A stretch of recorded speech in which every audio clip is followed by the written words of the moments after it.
जय श्री कृष्णा। आप सभी को कार्तिक मास की ढेरों शुभकामनाएं। प्रिय दर्शकों, आप सुन रहे हैं कार्तिक मास महात्म्य।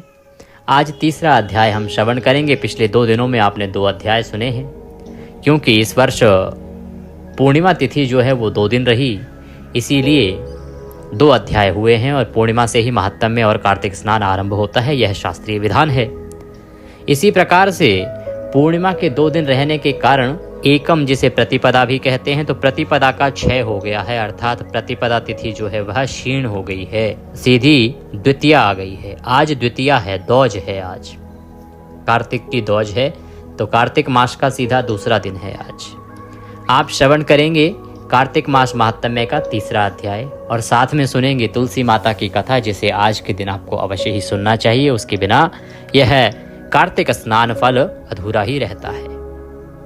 आइए कथा आरंभ करेंगे। कल के अध्याय में आपने जाना कि किस प्रकार से भगवान नारायण की पूजा करनी चाहिए, क्योंकि हमारे पास जो महात्म्य है, हम जो आपको महात्म्य सुना रहे हैं, ये महात्म्य ब्रह्मदेव द्वारा कहा गया है, नारद जी को कहा गया है और शास्त्रों में वर्णित है। वास्तव में तो यह संस्कृत में वर्णित है, हम यहाँ आपको हिंदी में सरल अनुवाद करके आपको समझाते हैं। तो यही वो महात्म्य है जो कार्तिक के समय, कार्तिक स्नान में आपको श्रवण करना चाहिए। और हमारे पास ये हमारे पिछली 4 पीढ़ियों की देन है, क्योंकि मैं जैसा कि पहले भी बता चुका हूँ, मेरी 4 पीढ़ियाँ मेरे परदादा से और अभी तक सभी पांडित्य कर्म में रहे हैं। मेरे पिताश्री एक लंबा समय इस कर्म को देने के बाद इस सृष्टि से विदा हुए हैं, और उनकी दी हुई जो भी शिक्षा दीक्षा है और उनके अनेकों ग्रंथ हैं, जिनके माध्यम से मैं आपको सही जानकारियां आप तक पहुंचाता हूं और सही पुराण तथा कथाएं श्रवण कराता हूं। आइए आज का अध्याय आरंभ करेंगे। सर्वप्रथम परम पूज्य गुरुदेव के चरणों की वंदना करते हैं। गुरुर् ब्रह्मा गुरुर्विष्णु गुरुर्देव महेश्वरः गुरुर् साक्षात् परब्रह्म तस्मै श्री गुरुवे नमः। बोलिए गुरुदेव महाराज की जय। या देवी सर्वभूतेषु मां सरस्वती रूपेण संस्थित नमस्तस्यै नमस्तस्यै नमस्तस्यै नमो नमः। बोलिए सरस्वती महारानी की जय। बोलिए प्रथम पूज्य श्री गणेश जी महाराज की जय। बोलिए श्री वृंदावन बिहारी लाल की जय। बोलिए तुलसी महारानी की जय। बोलिए कार्तिक मास की जय। आप सभी श्रोतागण को, आप सभी दर्शकों को मेरा नमस्कार। आज हम कार्तिक मास महात्म्य में तीसरा अध्याय श्रवण करेंगे।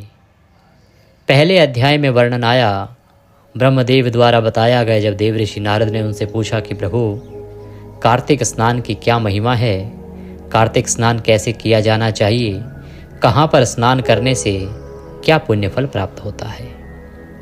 दूसरे अध्याय में उससे आगे का वर्णन आया कि जब आप स्नान कर लेते हैं तो आपको कार्तिक स्नान में भगवान विष्णु का पूजन कैसे करना चाहिए, भगवान विष्णु को क्या अर्पित करना चाहिए और उस पूजन के क्या नियम हैं। आज तीसरा अध्याय है। आज के इस तीसरे अध्याय में प्रियभक्त वर्णन आएगा कि सालिग्राम भगवान का पूजन कार्तिक में कैसे करना चाहिए, सालिग्राम का पूजन कैसे करना चाहिए और सालिग्राम शिला से सालिग्राम किस प्रकार से बनते हैं, खंडित सालिग्राम यदि हों उनका पूजन करना चाहिए कि नहीं करना चाहिए, सालिग्राम भगवान की क्या महिमा है, यह संपूर्ण वृतांत आज के इस अध्याय में आएगा। आगे जैसे जैसे अध्याय बढ़ेंगे वैसे वैसे इस मास में आने वाले सभी त्योहारों के विषय में, उनके नियमों के विषय में, उनकी पूजा विधि के विषय में जानकारियाँ आपको यहाँ से प्राप्त होती रहेंगी। आइए आज का अध्याय आरंभ करते हैं। आप भगवान के चरणों में मन को लगाएं और आज का वृतांत, आज का तीसरा अध्याय सुनना आरंभ करें। बोलिए श्री कृष्ण भगवान की जय। अथ श्री कार्तिक मास महात्म्य तृतीय अध्याय प्रारंभ। नारद उवाचः। श्री देव देवेषु देवता अर्चन उत्तमं तत्सर्व श्रोतुम इच्छामि ब्रूहि मे पुरुषोत्तमम्। देवर्षि नारद कहते हैं ब्रह्मा जी से कि हे ब्रह्मदेव, ये देव पूजन कैसे होता है। नारद जी यहाँ देव पूजन के विषय में पूछ रहे हैं कि देव पूजन कैसे होता है। कहते हैं कि हे देव देवेश, हे पुरुषोत्तम, तुम मुझे उत्तम देव पूजन कहो। मेरी बहुत सुनने की इच्छा है कि देवता का पूजन, देव पूजन कैसे होता है, यह मैं जानना चाहता हूँ। ब्रह्मवाचः, ब्रह्मदेव बोले कि सुनो नारद, गंडकी नदी के उत्तर और गिरिराज के दक्षिण में 40 कोश पृथ्वी महाक्षेत्र है, और जिस किसी स्थान में गोमती चक्र तथा शालग्राम रहते हैं वहाँ निसंदेह मुक्ति हो जाती है। वहाँ पर शालग्राम और गोमती चक्र रहते हैं, वहाँ के पुरुषों के जन्म पर्यंत के पातक नष्ट हो जाते हैं। अब शालिग्राम की मूर्ति के निर्माल्य लेने का मंत्र कहते हैं, पापों के नाश करने वाले, अकाल मृत्यु दूर करने वाले, सब रोगों से दूर करने वाले शालिग्राम के निर्माल्य को मैं नमस्कार करता हूँ और सिर से धारण करता हूँ और पीता हूँ। ब्रह्मदेव कहते हैं कि हे नारद, जब देव पूजन की बात आती है कार्तिक मास में, तो सर्वोपरि महिमा है शालिग्राम भगवान की, भगवान के शालिग्राम स्वरूप की और गोमती चक्र की। जिस घर में या जिस घर के मंदिर में प्रिय दर्शकों शालिग्राम भगवान की मूर्ति होती है, शालिग्राम शिला होती है, वहाँ पर यमराज कभी नहीं फटकते, अकाल मृत्यु कभी नहीं आती। और अगर शालिग्राम भगवान की विधि विधान से पूजन किया जाए, उनका जो निर्माल्य है, उनको स्नान कराने के बाद जो चरणामृत बनता है, तुलसी युक्त चरणामृत, जो उसकी एक बूंद भी ग्रहण कर लेता है, वह मनुष्य सभी रोगों से मुक्त हो जाता है। ब्रह्मदेव कहते हैं कि अब मैं महात्म्य कहता हूँ, सुनो। शंख में भर के भगवान के ऊपर चढ़ाया हुआ जल मनुष्यों के अंग में लगे तो ब्रह्म हत्या आदि पाप का नाश करता है। कैसे जल चढ़ाते हैं आप शालिग्राम भगवान को? मैंने पहले भी अध्याय में वर्णन आया था तो बताया था आपको कि जब भी आप भगवान विष्णु के किसी स्वरूप का पूजन करें और उन्हें शंख से यदि सर के ऊपर से जल अर्पित करते हैं तो वह अत्यंत पुण्यदायी कहा गया है। और शंख से यदि शंकर भगवान का पूजन करते हैं, जल अर्पित करते हैं, तो अत्यंत पाप जनित कहा गया है। तो शंख से जब आप भगवान शालिग्राम को जल अर्पित करेंगे, शंख में जल भरिए और उस शंख से भगवान को नहलाइए, और वह जल यदि एक बूंद भी किसी शरीर पर लग जाए तो उसका कितना ही बड़ा पाप क्यों ना रहा हो, ऐसा मनुष्य चाहे जितना मर्जी पापी ही क्यों ना रहा हो, उसके सभी पाप उस केवल जल की एक बूंद से ही नष्ट हो जाते हैं। और जो गोमती चक्र का निर्माल्य नित्य पीता है अथवा अंग से या अंग में छिड़कता है तो ब्रह्म हत्या आदि पाप नष्ट होते हैं और हजारों अग्निष्टोम यज्ञों का फल और सैकड़ों वाजपेय यज्ञों का फल प्राप्त होता है। गोमती चक्र के विषय में भी आपने जानते होंगे आप लोग, मैंने पहले भी वर्णन किया है। गोमती चक्र की भी बड़ी महिमा है। गोमती चक्र का भी निर्माल्य यदि उसको प्रतिदिन स्नान करा के जो निर्माल्य बनता है उसको अपने ऊपर छिड़का जाए तो वह भी आपके सभी पापों का नाश कर देता है। उससे अनंत कोटि पुण्य प्राप्त होता है, वाजपेय यज्ञ करने का फल प्राप्त होता है, विष्णु जी का नैवेद्य खाने मात्र से मिलता है। जो कोई मनुष्य विष्णु के आगे तुलसी मिश्रित नैवेद्य खाता है, चरणों तक पीता है, वह मनुष्य 10,000 यज्ञों से करोड़ गुना पुण्य को प्राप्त होता है। ब्रह्मदेव कहते हैं कि यदि आप भगवान विष्णु के सामने खड़े होके तुलसी युक्त जो जल है उसको पिएं, जिसमें तुलसी मिली हो, ऐसे नैवेद्य को पिएं, जो चरणों तक है भगवान के स्नान का उसको पिएं, तो ऐसा करने से मनुष्य 10,000 यज्ञों से जो पुण्य फल मिलता है ना, उससे करोड़ गुना अधिक पुण्य प्राप्त कर लेता है। और खंडित, भग्न, जली कैसी भी शालिग्राम की मूर्ति जहाँ हो वहाँ दोष नहीं है। कहते कि शालिग्राम जी की जो मूर्ति है ना, वो किसी भी प्रकार की हो, वो कभी खंडित नहीं मानी जाती। एक वही प्रतिमा है जो टूट जाने के बाद भी खंडित नहीं होती, किनारा निकल जाने के बाद भी खंडित नहीं होती। जहाँ पर शालिग्राम भगवान की शिला किसी भी रूप में रखी हो, वहाँ कल्याण ही कल्याण होता है, वहाँ किसी प्रकार का दोष उत्पन्न नहीं होता। और शालिग्राम शिला के पूजन में मंत्र, पूजा, तीर्थ, भावना, स्तुति, पूजा सामग्री नहीं हो तो भी हो सकती है। शालिग्राम भगवान की जो शिला है ना, उसका पूजन करने के लिए यदि आपको कोई मंत्र ना आता हो, कोई आपके अंदर कोई स्तुति आपको ना आती हो, कोई आपके पास सामग्री ना हो उनका पूजन करने के लिए, केवल भावना हो तो भी पूजा हो सकती है। ब्रह्म हत्या आदि सब पाप नष्ट हो सकते हैं। जिस मूर्ति में महीन द्वार होवे, वनमाला का चिन्ह होवे, वह भुक्ति मुक्ति फलदाता लक्ष्मी नारायण है। इनका कोई मनुष्य भक्ति पूजन करता है, वह मुक्ति को प्राप्त होता है। एक चक्र जिसमें हो उसको सुदर्शन कहते हैं, 2 चक्र जिसमें हो उसको नारायण कहते हैं, और 3 चक्र जिसमें हो उसको अच्युत कहते हैं, और 4 चक्र हो उसको जनार्दन कहते हैं, और 5 चक्र सहित वासुदेव, और 6 चक्र सहित प्रद्युम्न, और 7 चक्र सहित संकर्षण, और 8 चक्र सहित पुरुषोत्तम होते हैं।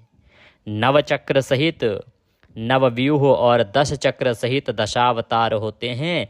वहाँ पर विष्णु चक्र से चिन्हित जितने पत्थर हैं, इनके दर्शन मात्र से मनुष्य सब पापों से छूट जाता है। और चक्र चिन्हित मूर्ति के पूजन में गुरु मंत्र, तपस्या, भावना, स्तुति, पूजा सामग्री ये नहीं हो तो भी मुक्ति हो सकती है। और चाहे पवित्र स्थान हो, चाहे म्लेच्छ का देश हो, जिधर चक्र चिन्हित मूर्ति रहती है उसके चारों ओर 4 कोस जमीन अच्युत क्षेत्र कही गई है। उसके मध्य में जो मर गया वह तपस्वी और पवित्र होता है। जो भगवान का पूजन करता है वह जीवन मुक्त है। और सब कामनाओं के वास्ते घंटा बजाना चाहिए। जो मनुष्य वीणा, बंसी का शब्द व गीत भक्ति से भगवान को सुनता है वह भगवान को प्राप्त होता है। तो ब्रह्मदेव कहते हैं कि मनुष्य को भगवान विष्णु के किसी भी स्वरूप का पूजन करें पर करना चाहिए। और जो भगवान के किसी भी स्वरूप का पूजन करता है, इस कार्तिक मास में उसकी मुक्ति निश्चित हो जाती है। भगवान की पूजन में यदि आप राग गा सकें, वीणा बजा सकें, वंशी बजा सकें या भजन गा सकें तो वह अत्यंत प्रभावी और अत्यंत कल्याणकारी है।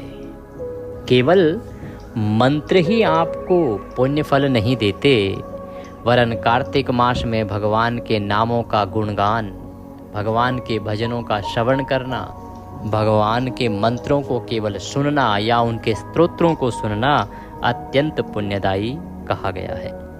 आगे ब्रह्मदेव कहते हैं कि हे नारद, भगवान के आगे जो कोई वीणा का शब्द करता है वह भगवान की योग्यता को प्राप्त होता है।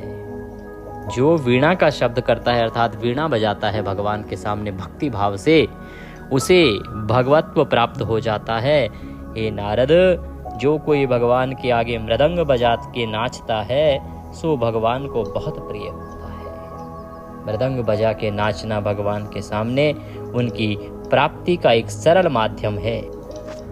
ब्रह्मदेव यही नहीं रुकते, कहते हैं कि जो कोई भगवान के आगे नाचता है, गाता है, गाना बजाता है या नाच गान करता है, वह मनवांछित फल पाता है। जब आप भगवान की भक्ति में डूब जाएंगे, भक्ति में डूब के और भगवान के सामने नृत्य करना आरंभ करेंगे, उनकी भक्ति में खो जाएंगे, तो आपकी सभी इच्छाएं भगवान केशव स्वतः ही पूरी कर देते हैं। ब्रह्मदेव कहते हैं कि ऐसा मनुष्य अपनी सभी इच्छाओं को पूर्ण कर लेता है।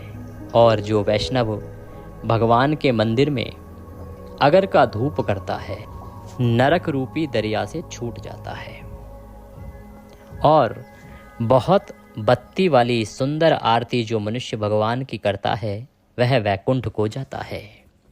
अब एक बाती से तो आरती सब करते हैं, कार्तिक में भगवान की अनेक बातियों से आरती करनी चाहिए। जो मनुष्य अनेकों बातियां बनाकर, अनगिनत बातियां बनाकर अर्थात बत्तियां बनाकर भगवान नारायण की आरती करता है, उसका कल्याण भगवान श्रीहरि शीघ्र ही कर देते हैं। और ऐसा करने वाला मनुष्य सीधा वैकुंठ को जाता है, भगवान के परम धाम को जाता है। और मंत्रहीन क्रियाहीन पूजन को विष्णु जी के स्मरण से पूर्ण होता है। यदि किसी को मंत्र नहीं आता, कोई क्रिया नहीं आती और वह पूजन करने बैठ जाए, तो केवल भगवान का स्मरण कर लेने मात्र से, भगवान विष्णु का ध्यान कर लेने मात्र से ही उसका पूजन पूर्ण हो जाता है। और जो मनुष्य कार्तिक में विष्णु जी के मंदिर में प्रदक्षिणा करता है, प्रदक्षिणाम तो यह कुर्यात कार्तिके विष्णु सदमनि, अर्थात जो मनुष्य कार्तिक मास में भगवान विष्णु की प्रदक्षिणा करता है, भगवान विष्णु की परिक्रमा करता है, ऐसा मनुष्य दिन दिन में अश्वमेध यज्ञ के फल को प्राप्त करता है, अश्वमेध यज्ञ के फल को प्राप्त होता है। इस प्रकार से जितना हो सके आपको कार्तिक मास में भगवान नारायण की पूजा करनी चाहिए, भगवान नारायण की स्तुति करनी चाहिए। जितना भगवान की स्तुति करेंगे, जितना भगवान का पूजन करेंगे, कार्तिक मास का उतना ही फल आपको अधिक प्राप्त होगा। इति कार्तिक मास महात्म्य तृतीय अध्याय संपूर्ण। बोले विष्णु भगवान की जय। इसी के साथ यह आज का तीसरा अध्याय यहाँ पूर्ण होता है। अब हम तुलसी माता की कथा सुनेंगे, क्योंकि तुलसी माता का पूजन और तुलसी माता की कथा को सुने बिना कार्तिक मास का कोई भी स्नान या कोई भी दिन पूर्ण नहीं होता। आपको प्रतिदिन यह सुनना ही चाहिए। इसीलिए अब हम आपके लिए एक अध्याय कार्तिक मास महात्म्य के साथ उस दिन की जो कथाएं हैं, जो कार्तिक में आपको सुननी चाहिए, वो भी लेके आए हैं। तो आइए अब हम कथा आरंभ करेंगे। बोली तुलसी माता की जय। कार्तिक का महीना था। कार्तिक के महीने में एक बुढ़िया माई थी। वो बुढ़िया माई तुलसी जी को प्रतिदिन सींचती थी, प्रतिदिन जल देती थी, उनका पूजन करती थी। प्रतिदिन जहाँ तुलसा माई थी उस आंगन में जाती, तुलसा माई को सींचती, उनको जल आदि देती, उनका पूजन करती और कहती कि हे तुलसी माता, सत की दाता, मैं तेरा बिड़ला सींचती हूँ। मुझे बहू दे, पीताम्बर की धोती दे, मीठा मीठा घास दे, वैकुंठ में वास दे, चटक की चाल दे, पटक की मौत दे, चंदन का काठ दे, रानी सा राज दे, दाल भात का भोजन दे, 11 की मौत दे, कृष्ण जी का कंधा दे। तो इस प्रकार से वह माता को, तुलसी माता को सींचते हुए मांगती, कहती कि पीताम्बरी की धोती दे। पीताम्बर जो होता है ना, भगवान कृष्ण पहनते हैं पीताम्बर, पीली धोती होती है एक प्रकार की। मीठा मीठा घास दे, अर्थात हे माँ तुलसी, मुझे अच्छा अच्छा भोजन दे, मुझे अच्छा अच्छा भोजन खाने को मिले, स्वादिष्ट भोजन खाने को मिले। चटक की चाल दे, अर्थात मैं सदा स्वस्थ रहूं, निरोगी रहूं, चलती फिरती रहूं, किसी प्रकार की कोई शारीरिक परेशानी, बीमारी मुझे ना घेरे। पटक की मौत दे, अर्थात जब मृत्यु आए तो मैं तड़पूं ना। ऐसा नहीं कि मैं रोगग्रस्त हो जाऊं और बहुत समय तक मुझे बिस्तर पर पड़े रहना पड़े। बस मैं चलती फिरती भक्ति करती करती एक पल में ही मृत्यु को प्राप्त हो जाऊं, ऐसी मौत देना। ऐसे नहीं कि मैं परेशान होती रहूं और तड़पती रहूं। चंदन का काठ दे, अर्थात जो काठ हो वह चंदन की लकड़ी का हो और रानी सा राज दे। रानियों का जैसा राज होता है, उनके एक इशारे पे सभी चीज़ें उनको मिल जाती हैं, तो उसी प्रकार से कहती हैं कि रानी के जैसा राज देना और दाल भात का भोजन दे। दाल भात का भोजन हल्का भोजन होता है, प्रिय भोजन होता है, सेहत के लिए भी अच्छा होता है, इससे शरीर सदा फुर्तीला बना रहता है। और 11 की मौत दे, क्योंकि 11 को जो मरता है ना, उसकी गति हो जाती है प्रिय दर्शकों। 11 की मृत्यु साधारण मनुष्यों को प्राप्त नहीं होती। 11 को जो मरता है वह सीधा वैकुंठवासी होता है, वैकुंठ में जाता है। इसीलिए बुढ़िया माई 11 की मौत मांग रही है। और कृष्ण जी का कंधा दे, और जब मैं मरूं, मुझे जब 4 लोग उठा के लेके जाएं तो उनमें एक कंधा कृष्ण जी का होना चाहिए।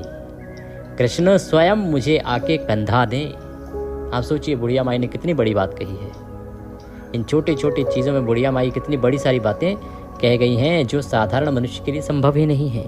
अब कृष्ण जी का कांधा जिसको मिल जाएगा वो तो प्राणी सृष्टि से अपने आप ही तर जाएगा। उसकी मुक्ति को कौन रोक सकता है, जिसे भगवान स्वयं कृष्ण के रूप में कंधा देने के लिए आए। तो इस प्रकार से वो प्रतिदिन माता तुलसी को सींचती, जल देती, और जल देते समय इस प्रकार से वह बोलती थी। तब तुलसी माता यह सुनकर परेशान होने लगी, सूखने लगी, क्योंकि वो बड़ी चिंतित थी। वो सोचती थी कि बुढ़िया माई मुझे सींचती है। अब क्योंकि जब कार्तिक पूर्ण होगा, जब इसका नियम पूर्ण होगा, तो जो जो भक्त की इच्छाएं होती हैं उनको भगवान को पूरा करना होता है। तो मैं इसको सारी चीज़ें तो दे दूंगी, जो चीज़ें मांगी हैं इसने, चाहे पीताम्बरी धोती हो, चाहे मीठा घास हो, अच्छा भोजन हो, अच्छा जीवन हो, वो सब तो मैं देने में सक्षम हूँ, मैं दे दूंगी। परंतु कृष्ण जी का कांधा मैं कहाँ से लाऊंगी? कृष्ण जी का कांधा किस प्रकार से मैं इसको दे पाऊंगी? यही विचार कर करके परेशान होकर तुलसी माता सूख रही थी। इसी दौरान एक समय पर भगवान श्री कृष्ण का आना हुआ। उन्होंने उनको अत्यंत सूखते हुए देखा, परेशान देखा, तो उन्होंने कहा, हे तुलसी, तुम क्यों सूख रही हो? तुम्हारे मन में कुछ चिंता चल रही है, मुझे बताओ। तब तुलसी माता ने कहा कि हे प्रभु, एक बुढ़िया है, वो प्रतिदिन मुझे सींचती है, जल देती है, रोज आती है और यही बात कहती है। अब मैं सब बात तो पूरा कर दूंगी, लेकिन कृष्ण का कांधा कहाँ से लाऊंगी? कहते हैं, क्या कहती है? वो कहती है कि हे तुलसी माता, सत की दाता, मैं तेरा बिड़ला सींचती हूँ। मुझे बहू दे, पीताम्बर की धोती दे, मीठा मीठा घास दे, वैकुंठ में वास दे, चटक की चाल दे, पटक की मौत दे, चंदन का काठ दे, रानी सराज दे, दाल भात का भोजन दे और 11 की मौत दे, तथा कृष्ण जी का कांधा दे। प्रभु, ये सब वो मांगती है। अब ये सब तो मैं फिर भी दे सकूं, लेकिन कृष्ण जी का कांधा, आपका कांधा उसको प्राप्त होगा, ये वरदान मैं उसे कैसे दूं? इसमें तो मैं अक्षम हूँ। यह सुनकर भगवान श्री कृष्ण बोले, हे तुलसी, जब वो मरेगी तो मैं अपने आप कंधा दे आऊँगा। तो बुढ़िया माई को यह वचन दे दे और कह देना। तो अगले दिन जब बुढ़िया माई आई तो तुलसी माता ने उसे कह दिया कि ठीक है बुढ़िया माई, तेरी जो इच्छाएं हैं वो सब पूरी होंगी और भगवान कृष्ण भी तुझे कांधा अवश्य देंगे। समय आने पर बुढ़िया माई मर गई। सब लोग आ गए। जब वो सभी लोग इकट्ठे होके उस बुढ़िया माई को ले जाने लगे तो वह किसी से भी उठी ना। सबने बहुत प्रयास किया कि उसको उठाएं और लेके जाएं, परंतु किसी से भी वो उठी ना, इतनी भारी हो गई। तब भगवान कृष्ण एक 12 वर्ष के बालक का रूप धारण करके आए और आके कहा, मैं कान में एक बात कहूँगा तो बुढ़िया माई उठ जाएगी। बालक ने कान में कहा। सबने सोचा कि ठीक है भाई, बालक है, कहता है तो कहने दो। तो बालक रूपी भगवान श्री कृष्ण ने बुढ़िया माई के कान में कहा। कहते हैं कि बुढ़िया माई मन की निकाल ले, पीताम्बर की धोती ले, मीठा मीठा घास ले, वैकुंठ का वास ले, चटक की चाल ले, पटक की मौत ले और कृष्ण जी का कांधा ले। जैसे ही बुढ़िया माई ने ये सुना, बुढ़िया माई हल्की हो गई और भगवान श्री वासुदेव ने, भगवान श्री कृष्ण ने उन्हें कंधा दिया और बुढ़िया माई का अंतिम संस्कार हुआ और बुढ़िया माई को मुक्ति मिल गई। हे तुलसी माता, जैसे बुढ़िया माई को मुक्ति दी वैसे सबको मुक्ति देना। कहते को, सुनते को, हुंकारा भरते को, कार्तिक स्नान करते को, सबको मुक्ति प्रदान करना। बोले तुलसी माता की जय। प्रिय दर्शकों, इसी के साथ आज का यह पाठ यहाँ पूर्ण होता है। यदि कुछ कहना चाहते हैं, पूछना चाहते हैं तो कमेंट बॉक्स में लिख के पूछ सकते हैं या आपके स्क्रीन पर नंबर आ रहा है, व्हाट्सएप के माध्यम से भी जुड़ सकते हैं। दक्षिणा स्वरूप यदि कुछ भी हमें भेजना चाहते हैं तो आपकी स्क्रीन पर 900 से जो नंबर आ रहा है उस पर भेज सकते हैं। QR कोड भी सामने आ रहा होगा, उस पर भी उसे स्कैन करके भेज सकते हैं। वह सीधा हमारे बैंक खाते से जुड़ा है और उस पर भी आप दक्षिणा भेज सकते हैं। इसी प्रकार से श्रवण करते रहिए कार्तिक मास महात्म्य में और अन्य जो सुंदर कथाएं हैं जो कार्तिक में सुनी जानी चाहिए। आप में से बहुत से दर्शकों ने अनुरोध किया था कि पंडित जी हमें आपकी वाणी में ही सुनना है, तो हमने अपने चैनल पर उन कथाओं को भी अपलोड कर दिया है जो कार्तिक में सुनी जानी चाहिए। उन सभी कथाओं को अब आप प्रतिदिन सुनिए, कार्तिक मास महात्म्य सुनिए। तुलसी जी की कथा तो अब हम प्रतिदिन आपको सुनाएंगे ही महात्म्य के साथ में प्रयास करेंगे कि जो अन्य कथाएं हैं जो प्रतिदिन सुनी जानी चाहिए उनको भी महात्म्य के साथ में सुना दें, जिससे कि आपको इधर उधर और कहीं कुछ ढूंढना ही ना पड़े। आपके लिए एक और जानकारी कि काफ़ी समय से आप ये कह रहे थे कि आप हमारे वीडियो को पहचान नहीं पाते हैं, क्योंकि जो स्क्रीन पर जब दिखता है ना थंबनेल, तो उसमें नाम नहीं होता हमारा। अब हमने क्या किया है कि अपने पिताश्री की तस्वीर को थंबनेल पर लगा दिया है। आगे से अब हमारे पिताजी की तस्वीर हमारे थंबनेल पर आएगी, इसको आप पहचान लीजिएगा। अभी आपके स्क्रीन पर भी तस्वीर आ रही होगी। साफा बांधा हुआ है, फेंटा बांधा हुआ है, उन्होंने पगड़ी में है। तो यह तस्वीर जिस भी किसी थंबनेल पे हो, समझिएगा कि ये देवभूमि ज्योतिष संस्थान का वीडियो है। इससे आपके लिए हमारे वीडियो को पहचानना आसान हो जाएगा और आपसे कोई वीडियो छूटेगा भी नहीं। भगवान सब पर कृपा करें। माता तुलसी का आशीर्वाद सबको प्राप्त हो। जय माँ तुलसी।